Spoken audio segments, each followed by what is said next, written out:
death, taxes, and a really bad AP poll that hates Utah, Iowa State, Arizona State, honestly, the whole Big 12. This is Locked On Big 12.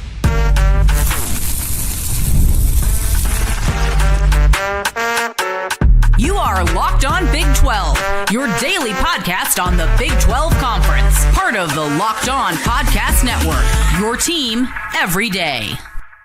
Happy Tuesday, everybody. Welcome into Locked On Big 12. I'm Drake Toll from America's #1 Big 12 podcast, Locked On Big 12. That is Nick Maravets of Locked On Cyclones. Thanks for making our shows your first listen every single day. Let's talk about the Big 12 being disrespected in the AP poll. Nick Maravets knows a thing or two about that. The team of the week in the Big 12 this week, Iowa State for me, so we're crossing it over. Then, are they the team of the year by chance? Iowa State or Texas Tech? I think BYU, Utah could also be contenders up there, maybe even Houston.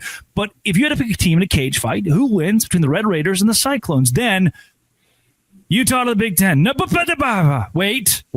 I'm not going to claim they're going to the Big Ten. I'm probably never going to claim that. But there's more murmurs from Utah sources, reporters, and people that Utah to the Big Ten only makes sense. I just, for the final time in the regular season, want to squash it. If you hit subscribe, I get to keep my job. Nick, what do you think AP voters, the AP people who vote in the AP poll, what do you think they do on weekends?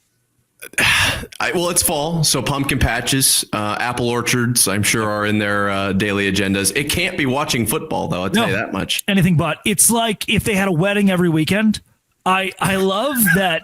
One of my favorite things is even Brett McMurphy. And I like Brett McMurphy by and large, by the way, thanks to On3 for this graphic. I like Brett McMurphy. He'll tweet out his AP poll vote at like 10 p.m. on a Saturday. Like, Brett, 6 teams are still playing right now. It's not even over. Like, Brett, Alabama and Georgia are actively playing a football game. You can't just go to sleep. I stay up until 3:30 Eastern time every Saturday, making sure I cover each and every game of the Big 12. You would expect that of the coveted AP voters. They've once again, they killed my boy. I mean, they've made my conference a mockery of my conference. Penn State, very good at losing football games. We've seen that. And they sit at number 7. They have beaten nobody legitimate this year. I think so. One of the reasons I wanted to bring this up too, Nick, is as I was doing research on whether or not the AP poll was good, you said it off the air, by the way, that like, oh, some people are 50-50 on this one. Some BYU dude on Twitter tweets, dominant Texas Tech and Iowa State 4-0 and 5-0. Then behind a Texas team that's 3-1, their wins over San Jose State, UTEP, and Sam Houston State. Penn State, 3-1. At number 7, big wins over Nevada, FIU, Villanova. Penn State then gets 0-4 UCLA and 2-2 Northwestern. The bias is awful against the Big 12 Conference. What I don't understand is how Utah should be pissed. Arizona State should be pissed. But definitely Iowa State, who could be one of the best teams in the country, much less the Big 12, should not be happy with this. No, I think there are some things in this AP poll that I don't necessarily hate. You know, LSU moving down to 13. I thought they should have been there all season long. I just haven't seen it from them. But I am shocked at, Texas Tech and Iowa State still being outside the top 10. I thought a dominant win would be enough for Iowa State. I was wondering if it was an apprehension of maybe this team can't pull away from other Power 4 teams or whatever it would be. Obviously, with the win over Iowa being a field goal, I thought with the big win over Arizona, we'd see a lot of movement. That's just not the case. And what has Penn State done? What has Texas done? Those are all questions I think that are legitimate, but I don't know if any AP voter can actually answer them. It feels like they do the top 10 and then they just throw the rest of the 15 together on the bottom half. Yeah, like, oh, we haven't had a Big 12 team in a while. Let's just put one there. Or Utah, who was, I think, 16 when they lost to Texas Tech, and they lost to the number 11 team in the country. If I lose a game to the number 11 team in the country, I could still be number 12. I could still be number 20, right? Well, Notre Dame. So Notre Dame, 100%, who sits at 21. Like, they're already back in the playoff. They're already on the doorstep of the playoff, and they're 2-2 with a win against an Arkansas team that fired its coach. Arizona State back in at 25. BYU at 23. I don't get the disrespect for a Cougars team that last year was 10. So this is where it becomes a weird conversation too, because I know I said that Utah should be ranked. Utah was 5-7 last year. They haven't really proven anything this season yet, so it's a little bit of the same reason we complain about Penn State still being ranked highly, or having Texas being at number 9, being in the top 10. BYU, road win, Power 4 team, a decent Power 4 team like Colorado. There were 10 wins last year. I don't get how you take a 10-win team and toss them at number 23. Like they have the rapport of last season. I don't know why and number 25, Arizona State. They have the rapport of a college football playoff team last season. Why are we docking these brands so much? Well, I honestly am looking at this and I'm wondering, when will a Big 12 team crack the top 10? Like, what is it going to take? Because I don't know if we have that answer. I would argue that, yeah, Texas Tech is a good team, and we'll talk about them in the second segment here, but Iowa State has a much better resume than Texas Tech, in my opinion. I mean, looking at what Texas Tech has done, more Power 4 wins, Yeah, they've basically played Utah, and they beat them handedly. Congratulations. But Iowa State beat a Big Ten opponent, and in the AP voters' eyes, that's worth, you would think, 1 million points. So I don't really understand what is the criteria to move up and down here. That's my biggest problem with this, is it really just feels like it's a popularity contest. There is no merit in what you actually complete on the field.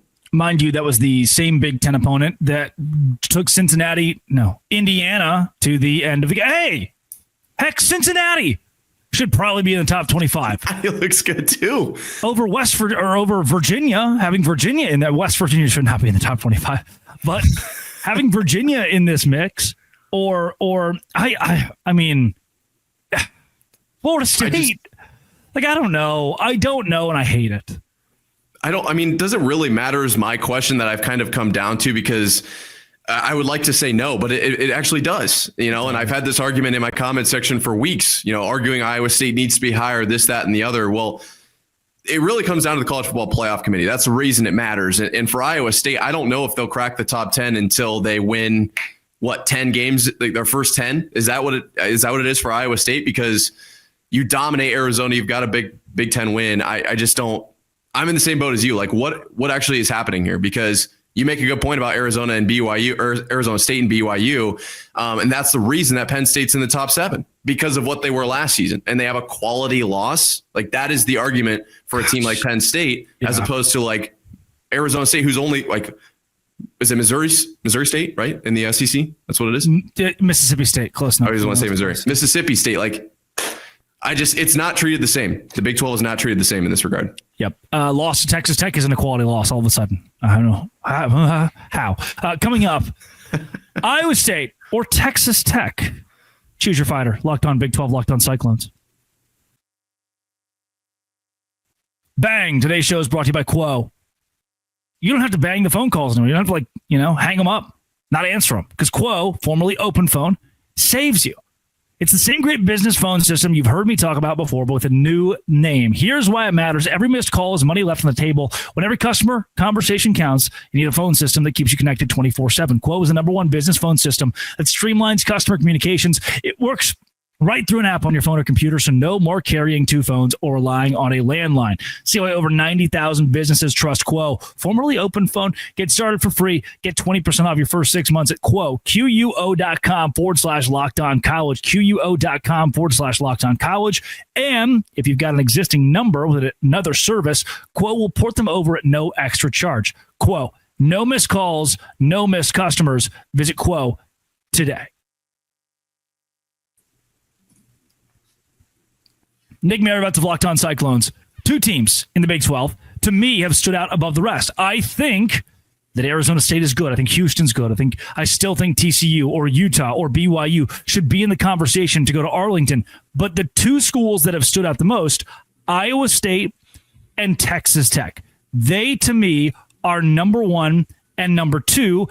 And whichever order you put them in is probably pretty fair right now. Iowa State with a massive win against Arizona, multiple Power 4 wins this season. Texas Tech beating the crap out of Utah on the road 34-10. Are we talking about the 2 best teams in the Big 12 when we're talking Red Raiders and Cyclones?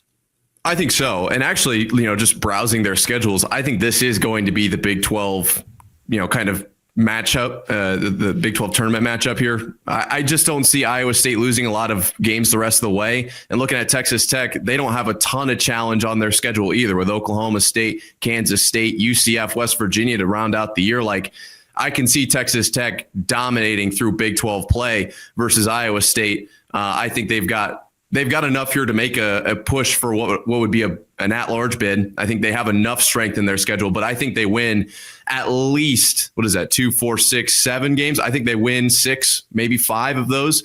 And I think they'll be in the Big 12 championship, and I think it'll be Texas Tech. Now, between the two, right now, you're going to have to look at what happened against Arizona for Iowa State. A lot of guys going down late in that game. They're going to impact the rest of the season. We just got word that Jeremiah Cooper is officially done for the year. Something with his knee, some sort of ligament. The speculation was ACL, but either way, it doesn't matter because he's not going to be playing. So there are wrinkles to Iowa State the rest of this way, but I think what we've seen on offense is very promising. I really like where Rocco's at. Did make one mistake late in this game, but that's fine. I like where Taylor Mauser's at calling plays. I like where we're at with the tight ends, where Chase Sowell is blasting onto the scene right now. It's hard to say that Iowa State isn't at least in the top 3 in the Big 12. And I know Utah fans right now want to have their piece, but I can't see Utah in that conversation. I know you brought them up. Yeah, I think Utah is still a contender. Given their schedule the rest of the way, I think that they likely go into their BYU game undefeated. I think BYU goes into that game undefeated as well. That is going to be, I'll be there. Hand up, people have been asking me. I'll be there at the Holy War. It's going to be awesome. This is Texas Tech's rest of the way at Houston. Here's the deal. This is a sneaky Houston team. The defense is really strong. Texas Tech now has 2 really good quarterbacks in Baron Morton and Will Hammond. They've got an easy ability, I think, to win that game. But it could be a scare. Kansas at home should be a Texas Tech win. On the road against Arizona State is tough. Can the Sun Devils prove that they're still worth their snuff in the Big 12? Also, keep in mind, Texas Tech just burned their bye week and won't have a break until late November. November 22nd, I think, is their next bye week. So it's about to get real for the Red Raiders. Of the rest of their slate, Houston, Kansas, BYU is in there. The last 2, UCF and West Virginia, very winnable. Do you see a Texas Tech team that's a lock for Arlington? Yeah, I do. I think this is a very good team, and honestly, to bring up the schedule, it feels like a bit of a cop-out because you're kind of ignoring what the caliber of the team is at that point, in my opinion, right? Like when I looked at the beginning of the season, I just look at general strength of schedule.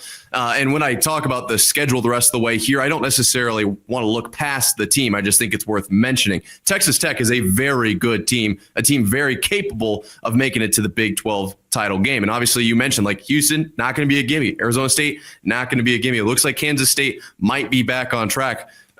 Which track is that? But you know what I'm saying. So I'm not saying they're going to walk their way to the Big 12 championship game, but just looking at a few of their games, they're going to have favorable matchups. Luckily, Iowa State doesn't have to play Texas Tech until that point. I do think that helps probably both of these teams in the grand scheme of maybe college football playoffs or whatever. I think these are the 2 top teams in the Big 12, and they'll face each other once probably in the championship game, but luckily not before that. Yeah, let's take a look deeper analytically wise and efficiency wise at what Iowa State is doing this season, because those will tell us a lot. We'll compare them in this segment to Cincinnati, who they play this week. Iowa State, EPA wise, it's efficiency metrics. It's like it's tracking your yards, every play that you do, and how efficient you are. 42nd in the country throwing the football. Rocco Becht hasn't looked elite. He has looked like a good to great quarterback in the Big 12. He's not a Heisman contender right now, but he's a good to great quarterback, and that's what I think can win you a Big 12 championship. We learned that Sam Leavitt may not be an elite quarterback. He's a good to great quarterback who went to the college football playoff last year. For Iowa State, 42nd throwing the football, 95th running the football. It's the defense where they've made their bet, and the efficiencies still aren't great. To me, that shows for an undefeated Iowa State team who has beaten quality opponents, the best may still be out there, and I don't think that's the worst thing in the world. No, I will say, though, you say Rocco's not elite, and okay, we can have our differences. Elite, that's a big word, man. Elite's a big word. That's fine. I'm okay with that. But I think we can both agree that Rocco's rushing stat line against Arizona was, in fact, elite. If you don't have it up, I'll read it to you. Rocco had 9 rushes for a negative 10-yard day with 3 touchdowns. That's pretty elite. I don't know if you can beat that. I have never seen negative yardage. Okay, yes. Negative yardage, but 3 touchdowns on 9 carries there. Cool. No, when you look at the offense versus the defense for Iowa State, the biggest thing I want to point out is it does look like the offense is coming around. Chase Sowell had an explosion of offense against Arizona. Yeah. Now, is part of that because of the way that Arizona runs their defense? A little bit, yeah. And Brad Eskelson did have a look, but it was on a trick play. It seemed like the tight ends were involved, but honestly, this receiving chart is way different than anything we've seen up until this point in the season, which indicates to me we're starting to see a little bit of a shift in where the priorities lie for Taylor Mauser and this offense, where Rocco is looking. I think there is upside on the offense. The defense is almost the exact opposite with the injury situation. Don't know what's going on with Big Citrus. Don't know what's going on with Kaijon Cummings-Coleman at this moment in time of recording. We know Jeremiah Cooper, like I said, already out. So, yeah, we've got John Tez. He was killing it against Arizona, had a really good day. Marcus Neal, like a bunch of big names on this defense. Tamatoa, Ike.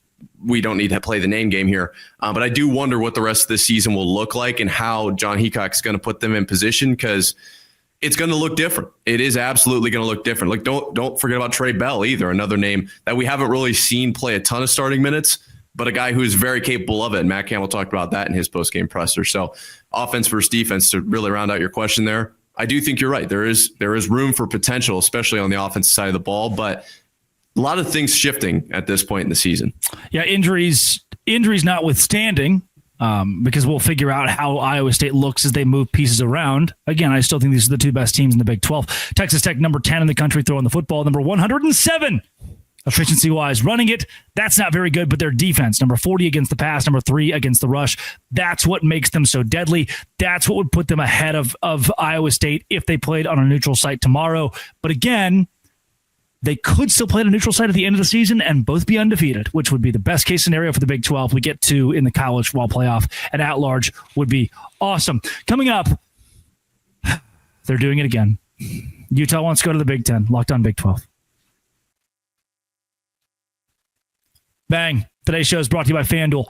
FanDuel is exactly where I go on any given Saturday. And I say, you know what? I think Iowa State's good. They're a 3.5-point favorite against Arizona. I think they're going to win by 40 points. So I just put all of my money into the alternate line at minus 10.5. And when it hits, I get all of my money back plus a whole lot more from FanDuel. FanDuel is a great way to make the game come alive for me with the NFL going on as well. I'm a Cowboys fan, which is brutal, man. It's brutal. But I can take my mind and eyes off the Cowboys and just watch somebody else. I'll put $100 on the New York Football Giants. So you pick a bet, put down $5. If it hits, you'll unlock $300 right now if you're a new customer. $300 in bonus bets if you put down $5 and it hits. What are you waiting for? Visit FanDuel.com to download the FanDuel app today and get started. FanDuel.com to download that app today. FanDuel.com is exactly where you want to go to get started with FanDuel. It's great. I win a lot of money on there. Nick Marabet's Locked On Cyclones. They're doing it again. Look, I'm going to say this. I love the Wild Ute. He has hosted me for a Utah game day last year for the Holy War. That dude rocks. Philip rocks.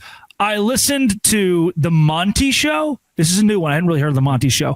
And they opened the show by actually calling out me, which I thought was hilarious. I was like, hey, guys, wow, this is cool. About spewing realignment rumors, expansion rumors. What I want to do right now is make it very clear. Utah is not ever going to the Big Ten. That's what I want to make very, very clear here. And I want to make it very clear that the pundits who are mentioning that, whether it be the Big 12 Mafia folks or Wild Ute, have really good intentions. You just have to read past the headline.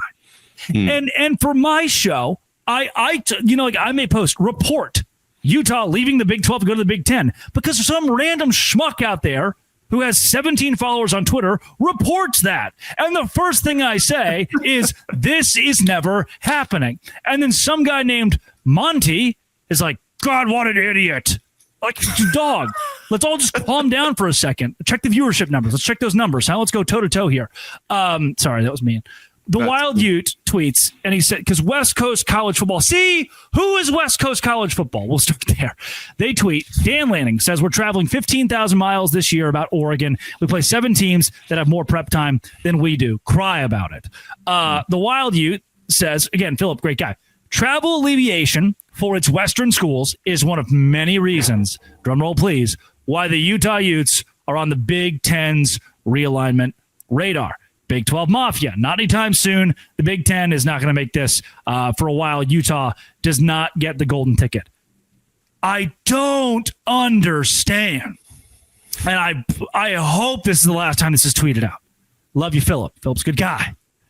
But man, there's just something wild to me that every week it's like, wait a second, USC has to travel to Illinois. Must mean that Utah's going to the Big Ten, baby. I don't think, like, why can't they be happy?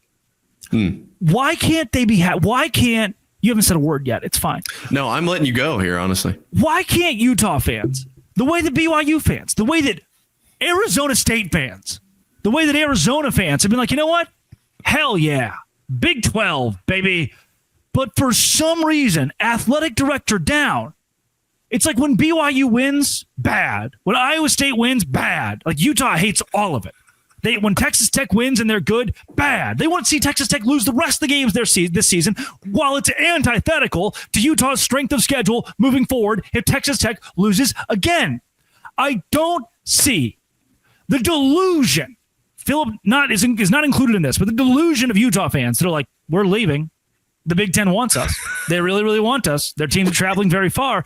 No, the Big Ten is a travel dumpster fire right now, and it's not working for them. And what they thought was going to be awesome isn't awesome because Dave Portnoy is eating pizza on Big Noon kickoff, and there are 17 people in the crowd at Illinois, and they're asking them to clap because no one cares about USC going to Illinois. No one cares when Cal goes to that's the ACC. No one cares when UCLA goes to play Rutgers. But the fix is not Utah leaving the conference. Can everyone just settle down? Just sit for a second. Why do we have to believe that the team who hasn't won a single home game in the Big 12, after telling me they're so good at home, why do we have to believe that they will be going to the Big 10? They're not. It's not happening. It's not for travel alleviation. It's not for more money. It's not to expand to 27 teams. It's not because Fox wants it. They're not going anywhere. I can't wait for us to just stop talking about that. Especially because moving to the Big Ten would only be negative for Utah. I know that they seem to hate the bed that they've made for themselves, but how does going to the Big Ten benefit them other than making them more money? Like, they're going to play harder teams. They're going to have a crazy travel schedule. I don't really get the argument of wanting to go to the Big Ten as a Utah. And that's coming from me, who, if you've listened to the squad show, I am not a big fan of Utah. I don't think Utah's got a super bright future even here in the Big 12. That's just, I really don't know what their move exactly would accomplish. Yeah, that's why I wanted to have you on for that. You're really good. You do a really good job on the squad show when you do speak about Utah and the Big Ten. I'm going to push back on what you just said, by the way. That's fine. I'm going to push back because you said that Utah could lose more games in the Big Ten. We are a better conference in the Big Ten right now. No, they're not. That's stupid. Hold. Pause. Wait. We have people firing coaches. So do they. By and large, a very big portion of the Big 12. We could go to team number 11. This is good. This is good. This is a good little crossover moment. My power rankings this week. Colorado is at 12. Kansas at 11. Kansas State at 13. I think UCF at 14. We've seen good things. Baylor could have a Heisman Trophy winner, 17 touchdowns, 3 interceptions at quarterback. They're 10th in the Big 12 power rankings. Those teams, Nick,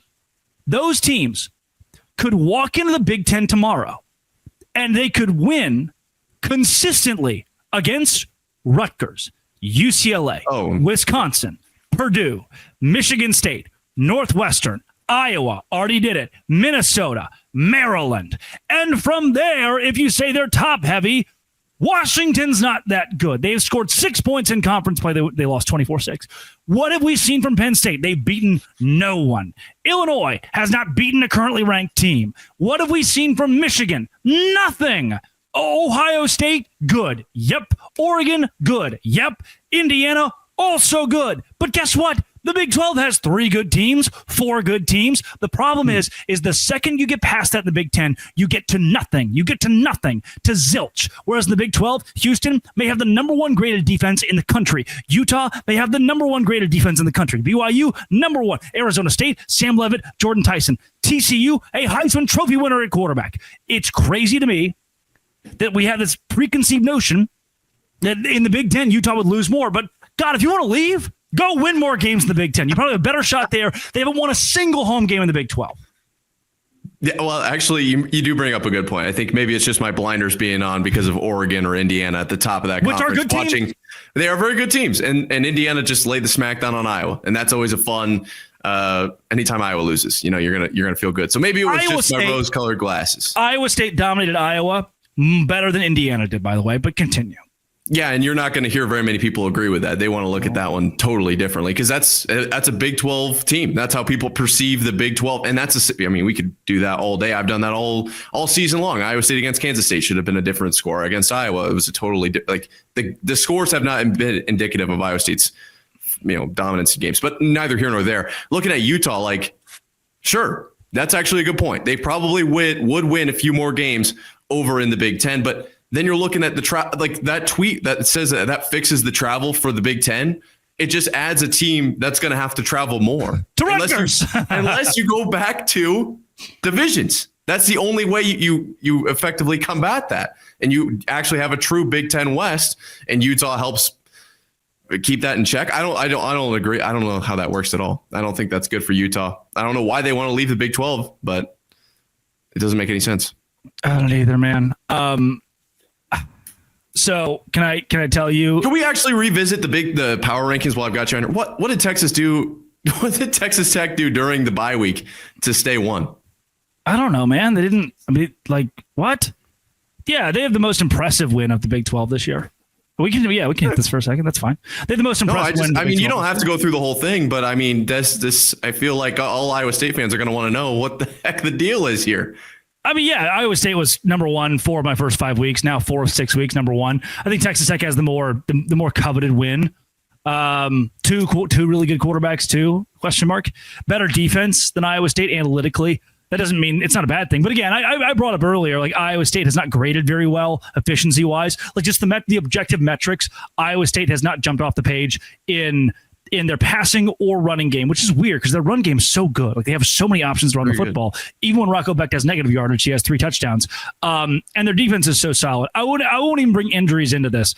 But I would say, yeah, Texas Tech has the marquee win of the conference this year, and so credit to them.